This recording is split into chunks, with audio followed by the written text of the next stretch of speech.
Alam nyo, karamihan sa mga estudyante ngayon, wala na mga respeto sa kanilang mga guro. Ha? Sa inyong mga teacher, wala kayong mga respeto. Okay, masasabi ko yan. Kasi, ginagawa nyo, minsan, or madalas, pinapahiya nyo sa social media ang inyong mga guro. Nagpo-post kayo ng laban sa kanya. Hindi nyo wari, sabihin sa principal, idaan sa tamang proseso. Samantalang mga estudyante pa lang kayo. Kayo ay pinagkalooban ng talino, ng husay, ng Panginoong Diyos. Ginagamit dapat yan sa tama.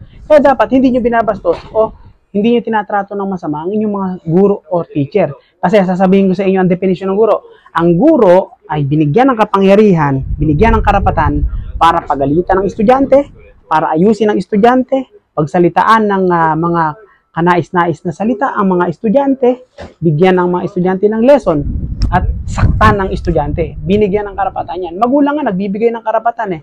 Paano ko nasabi yan? May mga naging estudyante ko, sabi ng mga magulang kapag may meeting kami, sige sir, paluin mo, kurutin mo. O, diba? Kahit bawal yun. Bawal yun. Hindi natin ginagawa. Kahit sabihin natin binigyan ka ng karapatan ng magulang. Okay? Kaya tayo, binigyan tayo ng rights para supilin. Pag sinabi supilin, kapag sinabihan mo yung estudyante tamad, okay lang sabihin mo tamad yan. Tamad eh. O, pag sinabi yung pabaya, okay lang sabihin ng teacher sa estudyanteng nagpapabaya ka kasi binigyan nga ng karapatan magsalita ng mga ganun eh.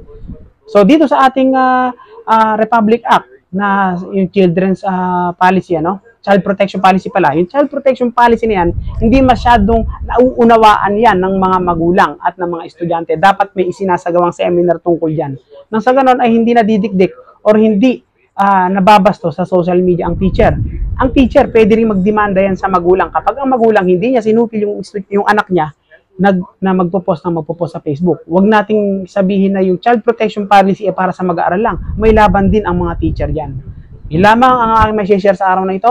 Kaya kayo mga estudyante, huwag niyong babastusin ang inyong mga guro. Because, as may kasabihan, don't outshine your master. If there is a problem, punta kayo sa superior ng teacher, sa principal. Isaayos natin sa guidance office.